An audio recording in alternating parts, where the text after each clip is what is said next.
আগের ভিডিওতে তোমরা দেখলে যে সবকিছু রেডি করে আমরা এখন যাচ্ছি পুকুর নিমন্ত্রণ করার জন্য। সবাই মিলে রেডি হয়ে একসাথে এদিকে তো আমরা বেরিয়ে পড়েছি, যেহেতু আমাদের বাড়ি থেকে পুকুরটা বেশিটা দূরত্ব নয়, তাই আমরা হেঁটে হেঁটেই গেছিলাম সবাই মিলে মজা করতে করতে। যাই হোক, পুকুরে তো চলে এসেছি, আর এই পুকুরের ঘাটটা না প্রচন্ড স্লিপ ছিল, তাই দেখো এদিকে মামিকে আমরা সবাই মিলে ধরে রেখেছিলাম। আর এদিকে দেখো মা গঙ্গাকে আমরা পান, সুপারি, বাতাসা সমস্ত কিছু দিয়ে নিমন্ত্রণ জানাচ্ছিলাম। এছাড়াও তো এখানে আরো অনেক অনেক নিয়ম ছিল, সেগুলো সমস্ত কিছু করতে করতে মোটামুটি 10 থেকে 15 মিনিট তো লেগেই গেছে। যেহেতু পুকুরের ঘাটটা প্রচন্ড স্লিপ ছিল, তাই এখানে না নামতে খুবই অসুবিধা হচ্ছিল, মানে সবাই মিলে ধরে খুব রিক্সেই কাজটা করা হয়েছে।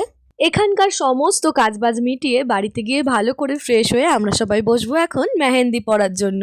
কাল যেহেতু আমরা এই পুকুরেই জল ভরতে আসবো, তাই আজ সন্ধেবেলা মা গঙ্গাকে নিমন্ত্রণ জানিয়ে তার থেকে অনুমতি নিয়ে গেলাম। পুকুর নিমন্ত্রণ করার তো কাজটা হয়ে গেল, তাহলে চলো এবার বাড়ির দিকে রওনা দেওয়া যাক। Thanks for watching, by.